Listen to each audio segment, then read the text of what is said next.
지난 한 주 건강하게 보내셨습니까? 여러분의 건강을 지키는 TV닥터 인사이드 곽동훈입니다. 여러분들께서 거절하기 힘든 제안을 한번 해보도록 하겠습니다.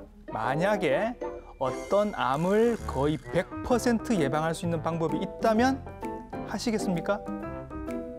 좋습니다. 그럼 지금부터 알려드리겠습니다. 대장 내시경 검사를 이미 주기적으로 받고 계시는 분들 계시지요? 정말 잘하고 계시는 겁니다. 그런데 이 검사를 받으면 우리나라 성인들 30%는 용종이 나옵니다.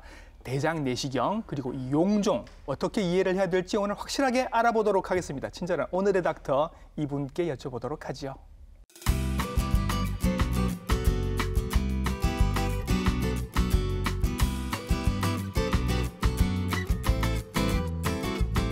네, 스튜디오에 모셨습니다. 소화기 내과 전문의 강동구 선생님이십니다. 선생님 안녕하십니까? 반갑습니다. 춘혜병원 소화기내과 강동구입니다. 네, 선생님께 오늘 대장 내시경과 그리고 용종에 관해서 자세하게 한번 여러 가지 질문들 드리고 답을 들어보도록 하겠습니다. 우선 선생님 요즘 뉴스를 보면 우리나라에도 대장암 환자가 많이 늘었다 이런 얘기가 들립니다.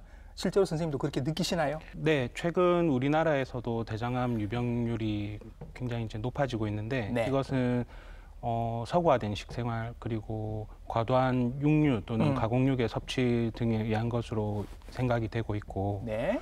최근 국립암센터 자료를 보자면은 2019년도에 우리나라에서 대장암 유병률이 네. 인구 10만 명당 56.5명 정도로 보고가 되고 있는데 이것은 일반적으로 대장암 유병률이 높다고 알려진 유럽권과 맞먹는 아주 이제 높은 수치로 보고가 되고 있습니다. 예, 그래프를 지금 보셔도 남성들은 두 번째 암이 대장암이고 두 번째로 많은 암이죠. 여성들은 세 번째로 많은 암이 지금 대장암이 되고 있습니다. 어느새 지금 굉장히 많은 암이 되고 있는데 많다는 것도 문제가 되지만 이게 생존율이 높아야 우리가 안심을 할 수 있는데 선생님 사망률, 생존율 이런 건 어떻습니까?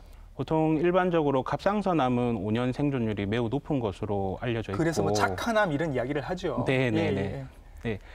췌장암 같은 경우는 5년 생존율이 이제 매우 낮은 암으로 알려져 있습니다. 대장암은 그 중간 정도로 보시면 될 것 같고요. 네.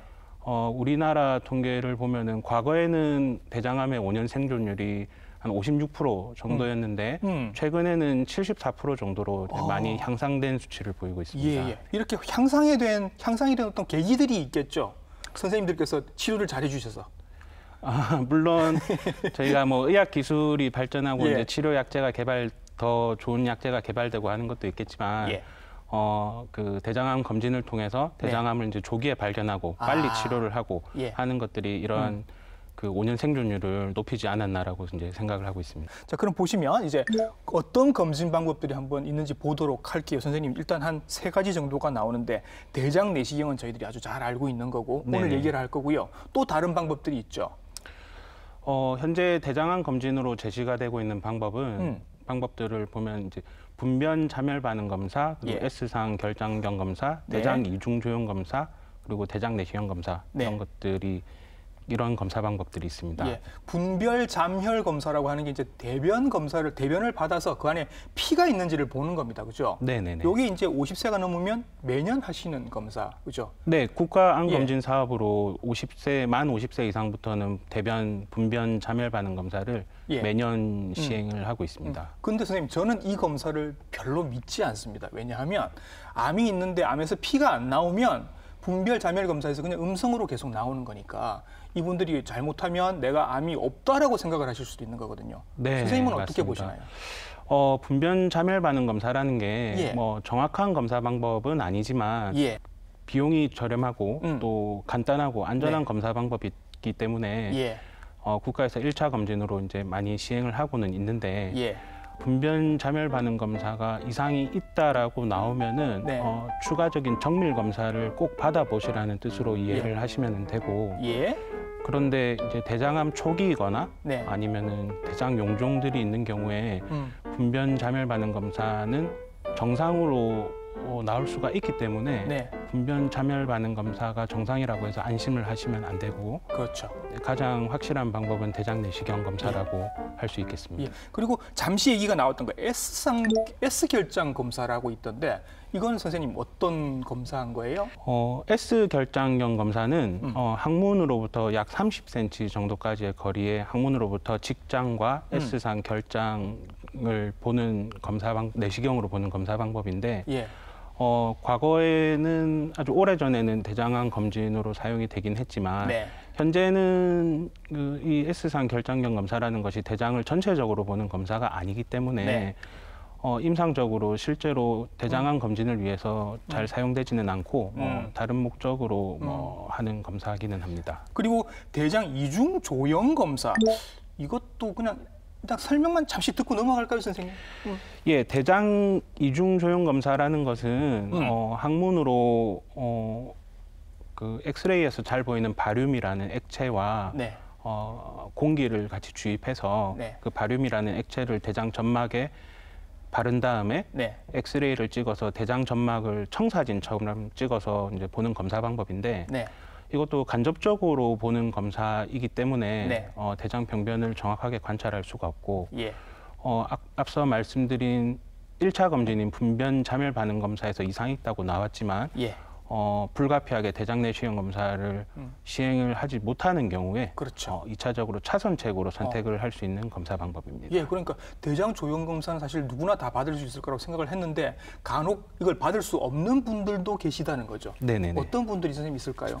연세가 너무 고령이시거나 아니면은 기저질환 등에 의해서 거동이 불편하시거나 하는 경우에도 대장 내시경 검사가 조금 어려울 수는 있고, 그리고 그 대장 그 종양에 의해서 장 협착이 진행을 하였거나 아니면은 급성 대장 염증이 있는 경우에는 바로 대장 내시경 검사를 시행하기가 곤란한 경우들이 있을 수 있습니다. 제가 봐도 그렇게 흔한 경우는 아닐 것 같습니다. 대부분은 다 대장 내시경 검사를 받으실 수 있는 경우고요. 자, 아무 증상이 없으신 분들이라고 하면 50세부터 시작해서 뭐 5년에 한 번 정도 간격으로 우리나라는 대장 내시경 검사를 지금 받고 계십니다. 자, 그러면 만약에 증상이 있다면 지금 당장 선생님 검사를 받아야 하지 않겠습니까? 일반적으로 대장암이 있을 때 이제 생길 수 있는 증상들은 배변 습관의 변화라든지 아니면 설사와 변비의 반복, 복부 불편감 또는 복부 팽만감, 그리고 대변을 보고 나서도 개운하지 않은 느낌, 또 후중감이라고 하는데요. 그런 증상이 있을 수가 있고, 소화불량, 피로, 또는 대변이 점액질이 섞여 나오든지 피가 좀 섞여 나온다든지, 체중 감소, 그리고 배에서 뭐가 만져진다든지 하는 증상들이 대장암이 있을 때 이제 생길 수 있는 증상들이고, 그런 증상들이 있을 때는 대장 내시경 검사를 바로 받으셔야죠. 상의를 해봐야 됩니다. 그렇죠. 또 하나 선생님, 우리 아버님이나 어머님이 만약에 대장암이 있으셨다 하면 저는 조금 더 긴장해서 빨리 검사를 받아봐야 될까요? 직계 가족분 중에 대장암 환자가 있다면은 일반적으로 검진을 시작하는 나이보다 더 일찍 대장 내시경 검진을 시작하는 것을 추천드리고 있습니다. 가족력이 없다면 선생님 50세부터 아닙니까? 가족력이 있다면 몇 세부터 시작을 하시는 게 좋을까요? 가족력이 있는 경우에는 보통 40세부터는 검진을 시작을 하도록 말씀을 드리는데, 그것도 이제 환자분 개별적으로 좀 다를 수가 있기 때문에 그 이전부터, 그러니까 40세보다 더 빨리 검진을 시작을 해야 되는 경우도 있거든요. 그렇기 때문에 전문의와 상의를 하고 꼭 상담을 하셔야 됩니다. 대장 내시경 검사는 조금 특징이 있습니다. 검사하시는 분들의 기술도 되게 중요한데 검사를 받으시는 분들의 협조가 굉장히 중요한 검사입니다. 저희가 일단 한 일주일 전에 선생님 이게 그 안내문 같은 걸 받지 않습니까? 그리고 약도 몇 통을 받고 이렇게 합니다, 선생님. 네네. 준비를 왜 일주일 전부터 이렇게 열심히 해야 되는 거예요? 대장 내시경 검사를 하려면 검사 전에 장 정결제 복용을 통해서 장을 깨끗하게 비우는 것이 필수적인데 대장이 깨끗하게 비워져야만 대장을 이제 정확하게 관찰을 할 수 있기 때문입니다. 그래서 대장 내시경 검사를 하기 수일 전부터는 뭐 씨앗이나 잡곡, 특히 포도씨나 수박씨 네. 또는 건더기가 큰 채소 이런 음식들은 좀 피하셔야 되는데 네. 왜냐하면은 그런 음식들을 드시면은 장 정결제를 복용 방법 그대로 복용을 하였다 하더라도 잔변이 많이 남아서 예. 대장을 자세하게 관찰할 수 없는 경우가 많기 때문입니다. 예. 드시는 그 장청결제들 우리 흔히 관장하는 것처럼 먹는 약들이 있지 네. 않습니까? 물약도 있고 뭐 가루약도 있고 뭐 여러 가지 종류가 많던데 이게 뭐 의사 선생님들의 선호도인가요? 아니면 환자들이 선택해서 먹을 수 있는 거예요? 장정결제는 그 일반적으로 많이 쓰는 장정결제는 그 폴리에틸렌 글리콜이라고 하는 성분의 예. 약이 있는데 아까 말씀하신 그 물약이라는 것이 결국은 그 물에 그 가루약을 타서 예, 복용을 하게 되는 건데 예. 현재까지는 이제 가장 안전한 그 장정결제로 돼 있어서 제일 많이 쓰고 있고 예. 좀 장정결제를 드시는 걸 좀 힘들어 하시기 때문에 1리터 이상은 도저히 못 마시겠어요 네. 하시는 분들 있잖아요. 복용량을 좀 줄이기 위해서 저희가 이제 황산 나트륨 제제나 이런 좀 개량된 약들이 이제 나오고 있는데 뭐 예. 알약으로 돼 있는 약들도 있고요. 예. 근데 이제 그런 약들 경우에 이제 뭐 고령이거나 또 만성 신질환이 있으신 분들, 예. 그러니까 만성 콩팥병이 있으셔서 신장 기능이 떨어지신 분들 예. 같은 경우는 뭐 흔하진 않지만 일부에서 뭐 탈수나 전해질 불균형 같은 이런 부작용들이 있을 위험도 있기 때문에 예. 꼭 그 전문의와 상담을 하신 다음에 예, 복용약제를 선택을 하시면 될 것 같습니다. 검사 전날 이제 장정결제 이렇게 쭉 먹고 이렇게 쫙 한번 비우다 보면 야 이거 변비 있으신 분들한테는 되게 좋겠다라는 느낌이 들 때도 있는데 이걸로 어떻게 해결이 되는 경우도 있어요? 변비가 있으신 분들은 대장 내시경 검사를 하면서 평소보다 변을 좀 많이 보셔서 예. 뭐 시원해 하시는 분들도 있기는 하지만 예. 실질적으로 대장 내시경 검사할 때 쓰는 장 정결제를 변비 치료 목적으로 쓰지는 않고요. 그렇죠. 근데 변비가 있으신 분들은 장 정결제를 복용을 하여도 장 청소가 좀 잘 안 되는 경우가 있어서 예. 그런 경우에 저는 개인적으로 대장 내시경 검사를 하기 전에 예. 미리 변비약을 당분간 좀 복용을 하면서 계속 드시면서 네, 장정결을 하면은 조금 더 도움이 되는 경우가 있습니다. 예. 일주일 전부터 선생님이 이렇게 음식 조절을 하겠습니다 하는데요. 약 계속 드시고 계신 분들도 계시잖아요. 뭐 고혈압약, 당뇨약, 그다음에 뭐 아스피린 같은 그런 약들 드시고 계신 분들도 있는데 이런 분들 약 계속 드셔도 되나요? 네. 특히 이제 항혈전제가 문제가 되는데요. 네. 이게 그 기저질환에 따라서 항혈전제 또는 당뇨약, 뭐 혈압약, 뭐 이렇게 여러 가지를 드시고 계신 분들이 있는데 네. 당뇨약, 고혈압약 같은 것들은 뭐 대장 내시경 전에 꼭 중단을 해야 될 필요는 없고 네. 항혈전제 같은 경우는 대장 내시경 검사 전에 중단이 필요한 경우가 있는데 이게 기저질환의 위험도나 환자분의 상태에 따라서 또 복용 약제 종류에 따라서도 그 좀 달라질 수가 있는데 예. 그 위험도에 따라서 중단이 가능한지 안 가능한지도 결정을 해야 되고 네. 약제 종류에 따라서 중단 기간도 다르기 때문에 네. 꼭 전문의와 상담 후에 결정을 하셔야 됩니다. 그렇죠. 환자분 임의로 약제를 중단을 하면은 안 되고 또 항혈전제 중단 기간 중에 심근경색이나 뇌경색 같은 심내 혈관 질환이 재발하는 경우도 있기 때문에 그렇죠. 꼭 담당 선생님과 상의 후 결정을 하셔야 됩니다. 자, 드시는 약 중에 아스피린 계통의 이런 그 항혈전제, 피가 혹시 출혈을 야기할 수 있는 그런 약들을 드시는 분들이 이제 고민을 많이 하십니다, 선생님. 네네. 이거 나중에 용종 뜯을 때 피가 뭐 너무 많이 나면 안 되는 거 아니냐. 그래서 네. 대장 내시경 하기 전에 한 며칠 동안 이 약을 끊어야 된다, 뭐 이런 얘기들이 있었거든요, 선생님. 네네. 선생님은 어떻게 생각하시나요? 네, 항혈전제에도 종류가 여러 가지가 있는데 그중에 아스피린 같은 경우는 네. 최근의 추세는 대장 내시경 검사 및 용종절제술 전에 꼭 중단하지 않아도 시술이 가능한 것으로 되어 있기 때문에 네. 그 환자분 임의로 중단을 하지 마시고 네. 꼭 그 담당 의사 선생님과 상담을 하신 다음에 결정을 하셔야 됩니다. 그리고요, 선생님 또 이런 경우도 있었잖아요. 그 옛날에 내가 예를 들어서 장 수술을 받은 적이 있다. 네네. 그래서 장을 절제하고 붙이고 이런 수술을 받으신 거죠. 어떤 네네. 분들은. 그러면 이런 분들은 대장 내시경 그냥 보통 사람들과 똑같이 받으시면 되나요?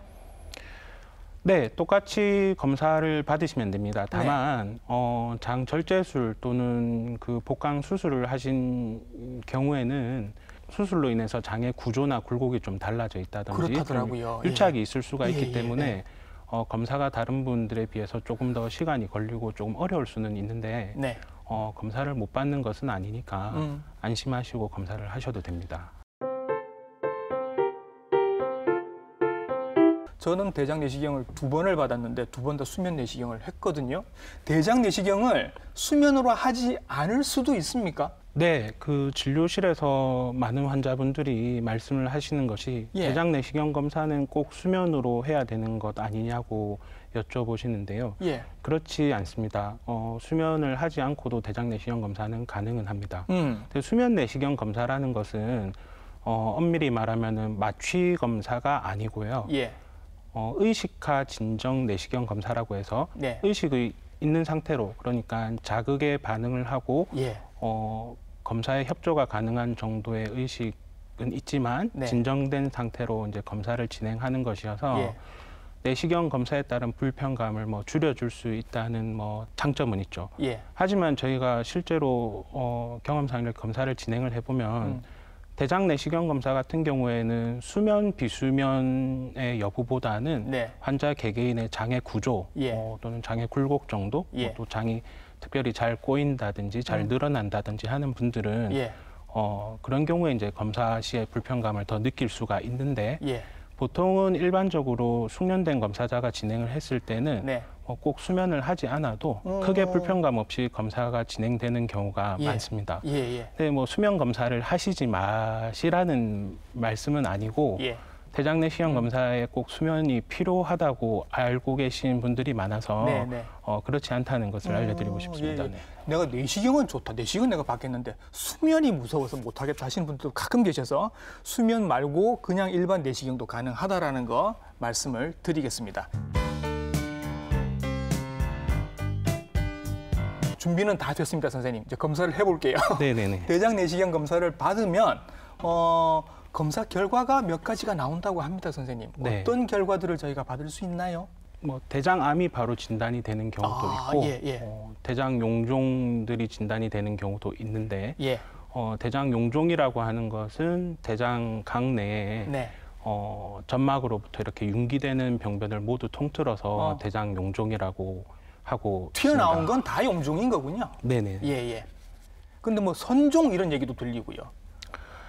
선종이라고 하는 것은 대장 용종의 이제 한 종류로 보시면 되는데 장 점막에서 튀어나온 병변을 전부 다 용종이라고 한다면은 그 중에서 선종도 있고 톱니상 병변도 있고 염증성 용종도 있고 이렇게 여러 가지로 이제 분류를 할 수가 있고 선종 중에서도 관상형 선종 또는 육모형 선종, 관상 육모형 선종 이렇게 나뉠 수가 있습니다. 그럼 이제 하나하나 한번 알아보도록 하겠습니다. 일단 선생님들이 이렇게 들어가서 이렇게 눈으로 딱 보고도 탁 아시는 경우도 있을 거고요. 선생님들 경험이 많으시니까. 근데 보통은 조직 검사를 이제 하지 않습니까? 떼내서. 그래서 조직 검사 결과를 보러 일주일 뒤에 오세요, 2주일 뒤에 오세요 해서 그때 결과를 보고 이제 말씀을 하실 것 같은데 악성 종양이다, 불행하게. 그러면 이제 결정이 된 거죠. 이분들은 수술을 하든지 어떻게 다른 치료를 하실 겁니다. 근데 용종으로 나오면 이 안에 되게 많은데 일단 선종부터 한번 확인을 해보겠습니다, 선생님. 선종이라는 게 뭔지, 그리고 이건 어떻게 앞으로 관리를 해야 되는 건가요? 이렇게 나오면, 선종이다라고 나오면. 네, 흔히 그 말씀을 많이 들어보셨을 텐데 대장 용종을 제거를 하거나 했을 때 조직 검사에서 제일 많이 나오는 게 이제 선종이라고 하는 건데요.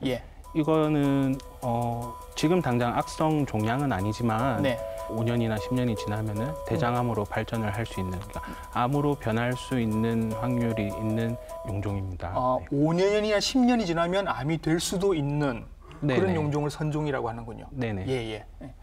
약간 전암성 병변 같은 거군요. 네, 그렇게 이야기하셔도 됩니다. 그 엄밀하게 말하면 선종이라고 하는 게 대장 점막에 이제 선 조직이 과증식된 이런 양성 종양인데 이게 시간이 지나면 암으로 이제 변할 수 있고 그리고 시간이 많이 지나면 많이 지날수록 그 암으로 변하는 확률이 점점 더 높아지는 것으로 되어 있습니다. 그럼 선종이 나왔다고 하면 지금은 암인데 얘는 암이 될 수 있는 것 이렇게 생각을 하시면 될 것 같습니다. 그렇죠? 네. 그리고 선생님 그것 말고 그냥 안심하셔도 됩니다. 그냥 용종이에요. 뭐 이렇게 설명을 들으시는 경우도 좀 있잖아요. 어떤 것들이 있나요? 그런 거는? 많이들 들어보신 것 중에 증식성 용종, 과증식성 용종이라고도 하고요. 그리고 염증성 용종 이런 것들이 있는데 이런 용종들은 사실 암으로 진행을 하는 확률이 거의 없기 때문에 일단 눈에 보이면은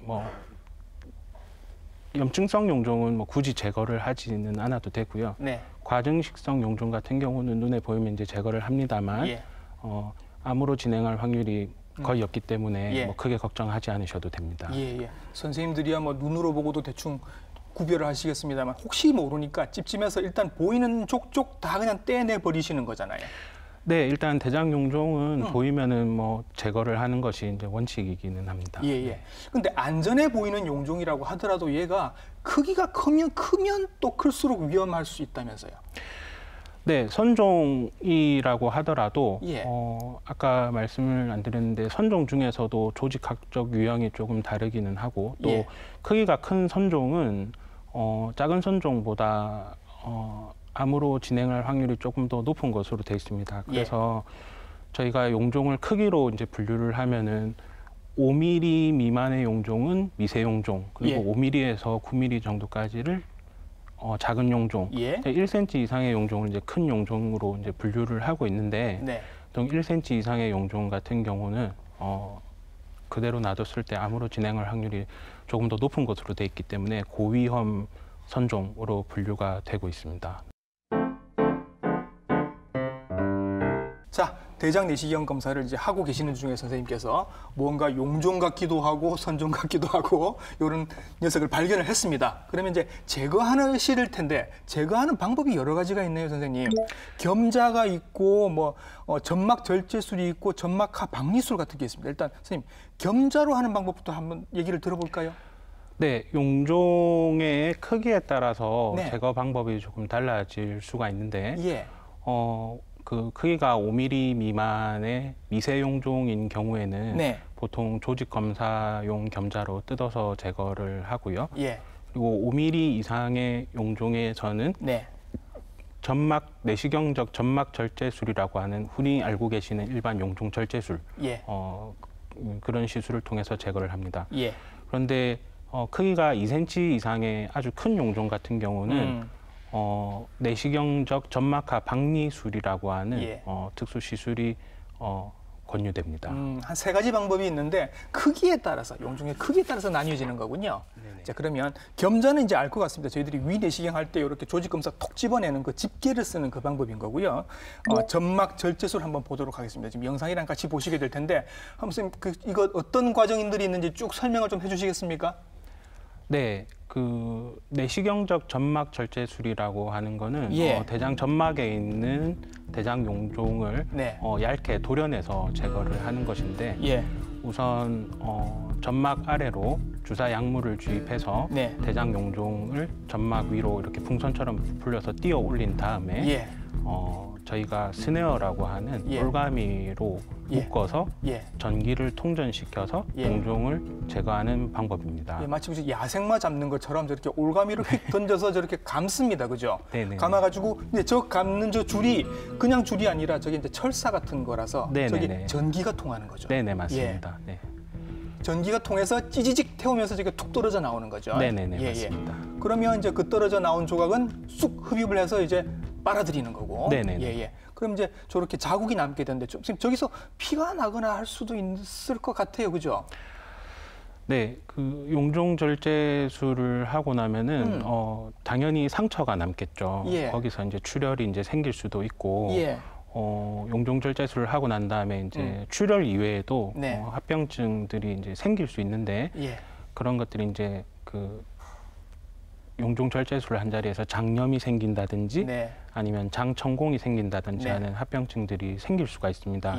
특히나 장염 같은 경우는 용종 제거를 할 때 저희가 사용하는 전기 자극에 의해서 장이 자극을 받아서 장염이 생기는 경우가 생길 수가 있고요.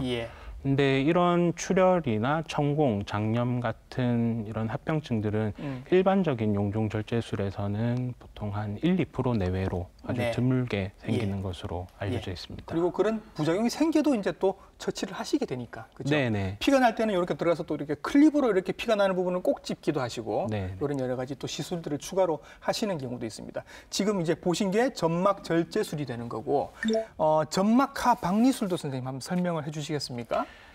내시경적 점막하 박리술이라고 하는 것은 2cm 이상의 좀 큰 용종에서 권유되는 방법인데 이렇게 크기가 큰 용종들은 일반적인 용종 절제술로 그냥 한 번에 제거를 할 수가 없습니다. 저희가 용종을 한 번에 전체적으로 다 제거하는 것을 일괄 절제라고 하는데요. 2cm 이상의 크기가 큰 용종들은 일반 용종 절제술로 일괄 절제가 좀 어렵기 때문에 올가미도 안 감길 것 같아요.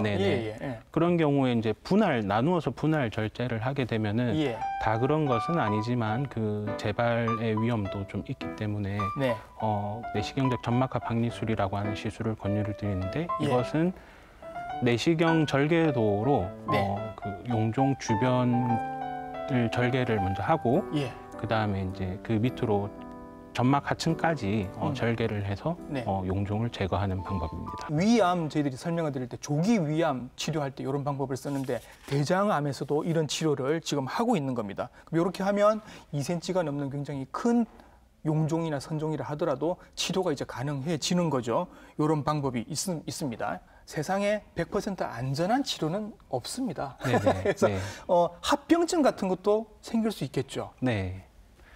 그 용종 절제술 또는 점막하 박리술 다 마찬가지로 용종 제거를 시술을 하면은 앞서 말씀드린 출혈이나 장천공 또는 장염 같은 합병증이 이제 생길 수가 있는데 일반적인 용종 절제술에서는 한 1~2% 내외로 발생하는 것으로 알려져 있고 내시경 점막하 박리술에서는 그것보다는 합병증 비율이 조금 더 높기는 하지만 뭐 구더기 무서워서 장 못 담근다는 말이 있듯이 그런 걸 너무 걱정하실 필요는 없고 대개는 이런 합병증이 생긴다 하더라도 금식과 수액 치료 또는 필요시 항생제 치료 등으로 치료를 할 수가 있고 또 일부에서는 뭐 수술적인 치료가 필요한 경우도 이제 생길 수는 있습니다만 그래도 너무 걱정하실 필요는 없을 것 같습니다. 그러니까 검사 받기 전에 한 일주일 또 이렇게 여러 가지 음식들 조절하셔야 되는 게 있는데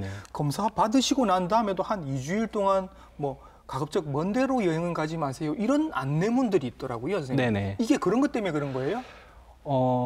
먼데 여행을 가지 마시라고 하는 안내는 예를 들어서 저희가 합병증이 생겼을 때 예를 들어서 출혈이나 출혈이나 장천공이나 이런 것들이 생겼을 때 좀 멀리 여행을 가신 상태면은 또 즉각적인 조치가 좀 어렵기 때문에 그런 것일 테고 그리고 한 일주일 정도는 과도한 운동이나 이런 걸 좀 무리하게 하지 마라고 말씀을 드리는데 용종 절제술 직후에 또 과격한 운동을 했을 경우에는 안 생길 출혈도 생기는 경우가 있기 때문에 그런 시술 이후에 한 일주일 정도는 좀 휴식을 취하시면서 주의를 하셔야 됩니다. 만약에 그 용종을 뜯어낸 자리에서 선생님 피가 계속 나온다라고 치면 이건 우리는 어떻게 느끼는 거예요? 항문으로 피가 나옵니까? 아니면 배가 아픈가요?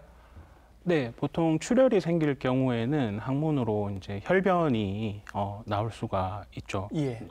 예를 들어서 조직 검사 또는 용종 절제술 이후에 피가 약간 조금 묻어 나오는 정도는 있을 수는 있겠지만 만약에 그 시술 부위에서 출혈이 있어서 혈변이 난다면은 환자분이 느끼시기에도 이건 뭔가 이상이 있다고 싶을 정도로 혈변이 계속 나올 거기 때문에 그런 혈변이 나온다든지 또는 장천공 또는 장염이 생겼을 때는 복통이 발생을 하게 되거든요. 그래서 그런 혈변이나 복통 등의 증상이 있으시면은 바로 병원으로 내원을 하셔야 됩니다. 그렇죠. 바로 오셔야 됩니다. 그럴 때는. 자, 선생님, 대장 내시경과 용종에 대해서 여러 가지 말씀해 주셨는데요. 우리가 평소 생활 속에서 대장암을 예방할 수 있는 무슨 식습관이나 운동 같은 게 혹시 있을까요? 네, 대장암 발병 요인 중에서는 그 유전적인 요인도 있고 뭐 환경적인 요인도 있을 수가 있는데 환경적인 요인은 우리의 노력으로 조절을 할 수가 있는 부분이죠. 네. 그래서 이제 과도한 육식 또는 과공육, 고기를 드시지 마시라는 말씀은 아니고 예. 너무 과도하게 고기류나 특히 가공육을 많이 드신다든지 예. 하시면은 안 되고 충분한 식이섬유 및 채소를 같이 드시고 적절한 운동 그리고 금연, 금주 이런 일반적으로 알고 계신 이런 건강 생활 습관들이 네. 대장암 예방에 도움을 줄 수가 있겠습니다. 예. 대장암 예방을 위해서 여러분들이 꼭 받으셔야 할 대장 내시경 그리고 흔히 발견되는 용종에 대해서 오늘 자세하게 설명을 해주셨습니다. 소화기내과 전문의 강동구 선생님이셨습니다. 선생님 수고 많으셨습니다. 네네, 감사합니다. 예. 자, 선종이 발견되면 이 선종이 암으로 될 때까지 한 5년 내지 10년 정도가 걸린다고 합니다. 그래서 대장 내시경의 간격이 5년 간격으로 있는 겁니다. 혹시 올해가 차례가 되신 분들은 빠뜨리지 말고 꼭 검사 받으시기 바랍니다. TV닥터 인사이트 다음 주에도 좋은 정보로 인사드리겠습니다. 감사합니다.